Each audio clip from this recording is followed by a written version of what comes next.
Bonjour à tous, donc je suis Bruno Choupard, je suis chargé de recherche-développement au sein de l'ONF, de la direction Forêt et Risques Naturels, du département Recherche-Développement et Innovation.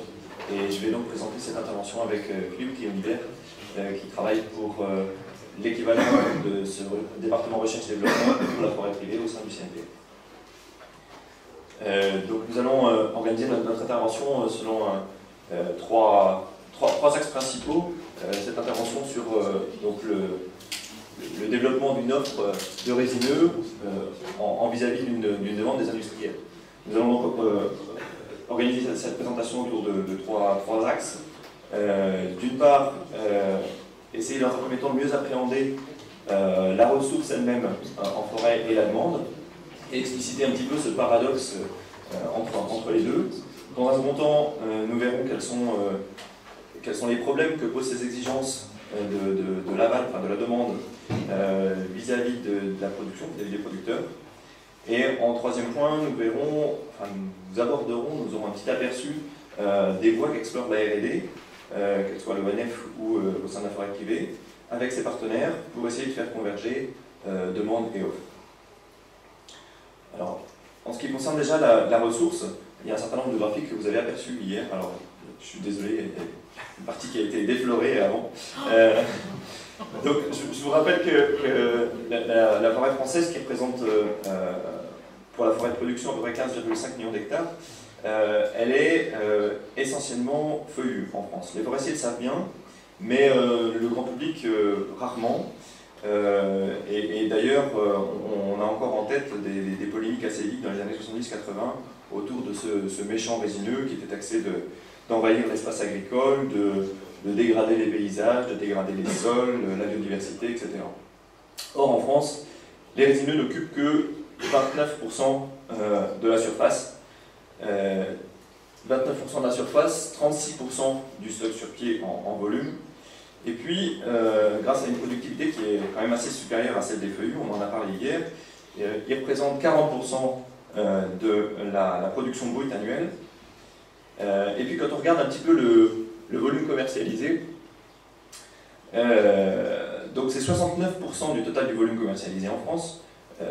L'écart substantiel entre cette production et ce volume commercialisé étant lié essentiellement à ce qu'on a déjà abordé aussi, toute cette part de feuillus qui est exploitée mais de façon un peu officieuse, qui n'est pas très visible. Donc 69% du volume commercialisé, il représente 74% du volume de bois d'œuvre récolté. Et puis quand on regarde ensuite les sciages, qui représentent l'essentiel du débouché des bois d'œuvre, eh ben, les résineux occupent plus de 80% de ce volume de sciage. Je vous rappelle pour mémoire que la récolte annuelle en France, c'est à peu près 35 millions de mètres cubes. Et sur ces 35 millions de mètres cubes, il y en a quand même 56% en résineux. Donc les résineux représentent 74% du bois d'œuvre et 60% du bois de trituration. Donc il n'y a pas que dans les sciages que les résineux sont largement devant. Voilà. Et puis si on considère un petit peu un zoom sur les essences, on voit que au sein des résineux, le sapin et l'épicéa, bien qu'ils n'occupent qu'un quart de la surface, sont majoritaires dans les sciages, alors que c'est l'inverse pour les pins.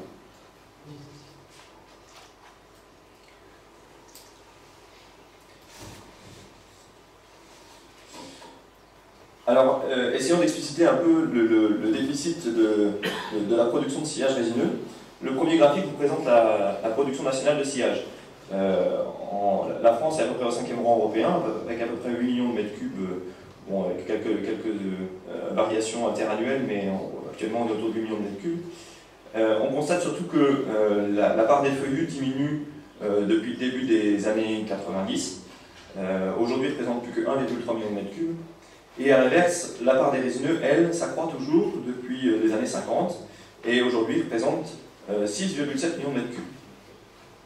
En parallèle, si on considère les importations de sciage, eh bien on constate que les feuillus stagnent depuis 30-40 ans et à l'inverse, les résineux dans ces importations, ils augmentent très substantiellement avec quasiment un doublement depuis 20 ans, avec effectivement quelques effets conjoncturels de crise depuis 2008 autour du marché de la construction. Mais on a donc, si globalement on a des importations qui augmentent, c'est essentiellement lié aux importations de résineux. Si on considère enfin la balance commerciale, alors on en a également un petit peu parlé hier, le déficit de la filière bois c'est quand même 5,6 milliards d'euros en 2013. C'est le second déficit national après le pétrole. Les sillages résineux, ils représentent quand même 10% de ce déficit commercial de la filière bois. Même si, on l'a vu hier, ce n'est pas le premier volet du déficit. Et ça représente en 2013 à peu près 40% du volume de sillage résineux qu'on utilise, ce qui veut dire qu'aujourd'hui, on importe un tiers de ce qu'on utilise en France. Donc la ressource, elle est chroniquement et durablement insuffisante. On voit donc qu'il y a un décalage entre cette ressource qui est clairement feuillue d'un côté et puis la demande qui est majoritairement résineuse. Sachant qu'en plus, notre ressource française, elle est assez radicalement différente de celle de nos concurrents européens, en particulier Europe du Nord et Europe de l'Est, qui produisent les fameux bois du Nord, qui sont des résineux à cerne fin avec une branchaison fine. Tout cela permis essentiellement par des saisons de végétation plus courtes et un plus fort capital sur pied dans les peuplements. Bon, on peut enfin évoquer quand même que le problème de ce déficit de production de sillage résineux, ça n'est pas qu'un problème de ressources. Je voudrais juste souligner que la France est le premier fournisseur de bois rond résineux pour l'Europe. En 2011, ça représentait quasiment 5 millions de mètres cubes, à rapprocher des 2,5 millions, 3 millions de mètres cubes de sillage qui nous manquent. Certes, on n'exporte pas la ressource forcément dont on a besoin, mais on exporte des bois ronds résineux. Alors, quelles sont les possibilités d'accroître la récolte? Le premier graphique vous présente le stock en forêt, et on voit que, vous le savez, ce stock ne cesse d'augmenter depuis des décennies. Le doublement des feuillus est la progression du stock des feuillus est à peu près 2 fois celle du stock des résineux sur la même période. C'est majoritairement lié à de la capitalisation dans les peuplements, et puis pour les feuillus, à une colonisation spontanée, envahissement de l'espace agricole en déprise. La récolte en vis-à-vis, elle stagne depuis une trentaine d'années. Pour les résineux, elle évolue depuis la tempête de 99 autour de 15 millions de mètres cubes, avec là aussi une baisse qu'on constate suite à la crise de 2008. Mais en 2013, on est bon an mal an autour de 13,7 millions de mètres cubes. Pour les feuillus, à l'inverse, la chute est régulière. On est en 2013 à peu près à la moitié de la récolte qu'on avait dans les années 90. Alors, quelles sont les possibilités de prélèvement? Donc là, je m'appuie sur des résultats qui ont été publiés par l'IFM dans un très bon rapport qui s'appelle LIF, numéro 30, donc qui précise que le taux de prélèvement pour les résineux, en moyenne de 64%, il est à rapprocher de la proportion de résineux qui sont facilement exploitables, qui est elle de l'ordre de 63%. Et à l'inverse, pour les feuillus, le taux de prélèvement moyen c'est de l'ordre de 40%, alors que les surfaces considérées comme facilement exploitables représentent 72% des surfaces feuillues. Voilà, donc les marges de manœuvre pour les résineux, elles sont pas colossales. Et un tout petit peu dans le détail, si on regarde pour le pain maritime, on est quasiment à une marge nulle compte tenu des récoltes post-tempête. Pour le Douglas, on a effectivement une récolte qui est seulement de 56% de l'accroissement, mais c'est lié aussi à un développement qui était jusque présent relativement jeune et qui n'était pas encore arrivé à maturité. Donc il y a une marge de manœuvre, mais elle est à venir dans cette ressource Douglas. En sapin et épicéa, il y a une récolte qui est quasiment à hauteur de la surface facilement exploitable, ce qui veut dire que si on veut accroître la récolte, il va falloir accroître les efforts de mobilisation, et notamment en montagne.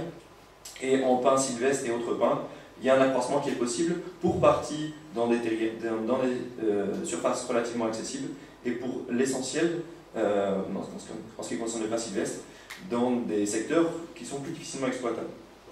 Voilà, donc les difficultés principales, en l'occurrence, pour exploiter davantage, ce sont des fortes contraintes d'exploitation et un enseignement de la ressource. Je vous rappelle que 76% de la surface de la forêt française est privée, avec une surface moyenne de 3,3-3,4 hectares. Alors, quelles sont quels sont les usages de ces bois résineux, quelles sont les qualités requises. On en a parlé abondamment hier, je ne vais pas trop m'étendre là-dessus. Donc c'est un marché qui est tiré par la construction.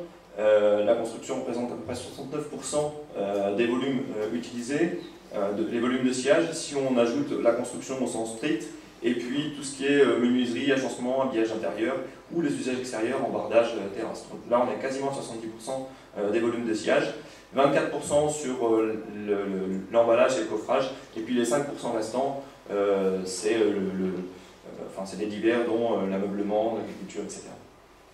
Donc, on a des attentes des utilisateurs pour ces usages-là, qui sont en majorité des attentes en termes de résistance mécanique, en termes de stabilité dimensionnelle, en termes d'absence de singularité, qui ont des effets tant sur l'esthétique que sur la qualité mécanique. Ils ont des attentes vis-à-vis d'une facilité de mise en œuvre, en termes de poids, de dimension, d'adaptabilité, et puis des attentes en termes de durabilité. Donc on est sur des produits de plus en plus standardisés, finis, des bois séchés, des bois rapotés, des bois imprégnés, et puis des petites sections pour ces usages-là. Quelles contraintes enfin pour les transformateurs? Alors le marché des sillages, lui, il est devenu mondialisé, on en a parlé aussi, avec une très forte concurrence des industries de l'Europe du Nord. Du coup, la scierie française a été obligée de se restructurer, elle a fait des gros efforts de modernisation au prix d'une diminution drastique du nombre de scieries. On perd à peu près 100 scieries par an depuis une cinquantaine d'années. Aujourd'hui, il y a plus des 2 tiers de ces scieries françaises qui sont spécialisées dans les résineux, et 12% d'entre elles produisent plus de 75% des sillages. Les unités industrielles, elles ont très lourdement investi dans des outils optimisés que vous connaissez, des lignes Canter, des parcs outils qui leur permettent de transformer les grumes à très grande vitesse. Et ces outils, ces process sont optimisés d'une part pour des diamètres modérés. On sait qu'avec aujourd'hui des lions de 350 mm, 35 cm fin bout, on est capable de produire l'essentiel des sections qui sont demandées par le marché. Et si la tendance va vers des bois voûtés, des bois contrecollés, etc., on aura encore moins besoin de gros diamètres pour produire ces sections-là. Une exigence vis-à-vis de bois qui soit droit, avec une faible courbure, et surtout qui soit cylindrique, c'est-à-dire qui soit doté d'une faible conicité, ces 2 facteurs étant lourds de conséquences quant au rendement matière à la transformation. Et puis des bois qui aient des petits nœuds, puisque la nodosité est le premier facteur de déclassement pour les usages en structure nécessaires à la construction. Avec au passage un petit zoom sur le fait que les normes de classement, elles sont essentiellement visuelles, et actuellement, les normes de classement qui sont utilisées sont majoritairement des normes visuelles, et qu'elles déclassent du coup les bois français.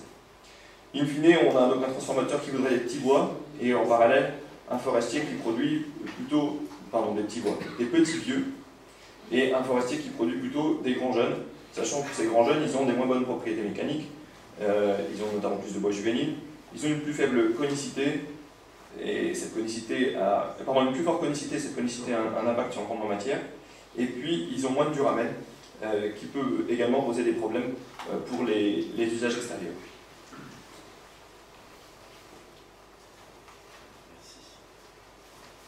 Donc, je vais prendre le relais donc, pour vous présenter le point de vue des sylviculteurs face à ce constat que vient de tracer Bruno, où quand on compare l'offre et la demande, on constate qu'il y a un hiatus terrible. En fait. Les sieurs ne manquent pas de nous le rappeler très régulièrement et très vigoureusement. Donc si on regarde le point de vue justement des sieurs, ce qu'ils nous disent tout le temps, c'est la sylviculture d'arbres de qualité, c'est terminé. Il nous faut de la production de masse, il nous faut des peuplements de forte densité. Bon, j'ai mis 1600 hectares, mais bon, ça peut être plus hein, sur les discours. Des peuplements monospécifiques, parce que ça doit être exploité de façon industrielle, peu ou pas éclairci, surtout pas élagué, ça sert à rien. Et puis une coupe rase précoce vers les 35-45 cm de diamètre que vous avez montré, Bruno, hein, du point de vue du process industriel qui doit suivre derrière, avec une exploitation mécanisée. Donc ces consignes, entre guillemets, qu'on nous transmet, évidemment, bouleversent beaucoup les habitudes des sylviculteurs, et n'était pas parti là-dessus, on pourra en discuter plus tard. Bon, ça a quand même un avantage économique, c'est de coller au marché actuel, qui est effectivement un marché demandeur de ce type de bois. Alors, au niveau quantité, si vous voulez, puisqu'il nous demande d'augmenter la mobilisation, bon, vous l'avez bien dit tout à l'heure, pour les résineux, c'est pas évident. Pour les feuillus, c'est très très facile, sauf qu'il n'y a pas le marché. Pour les résineux, il y a le marché, mais c'est pas évident parce qu'on a quand même 63% de taux d'exploitation par rapport à la disponibilité résineuse. Et les surfaces facilement accessibles, ils vous avez dit, c'est 64%. Donc si on veut tirer plus de bois, il va falloir faire des infrastructures de mobilisation, des routes, des pistes, etc. Et puis un deuxième facteur qui peut augmenter la mobilisation, c'est le prix évidemment, parce que c'est le prix qui fait sortir le bois de la forêt, tout le monde le sait depuis très longtemps. C'est pas les conseillers forestiers malheureusement. Et vous voyez là que le prix des bois, c'est pas terrible. En franc constant, c'est une chute régulière depuis 30 ans, 40 ans. Donc ça favorise pas la mobilisation. Avec des chutes régulières également liées aux tempêtes que vous savez. Bon, alors il nous demande donc des peuplements denses monospécifiques. Bon, le problème c'est que le sylviculteur il a quand même été un petit peu échaudé par ce genre de peuplement à différentes reprises, parce que c'est comme aux heures de pointe dans le métro, hein, quand on est très serré, il y a un moindre coup de frein, tout le monde tombe en même temps. Donc il y a une caisse de résonance là pour ces peuplements monospécifiques, le moindre aléa un peu grave, tempête par exemple, et le dégât c'est catastrophique, c'est château de cartes, et c'est pas quelques mitages. Donc la tempête, c'est vraiment le plus gros facteur de dégâts en forêt, largement devant tous les autres facteurs, sécheresse, parasites, etc.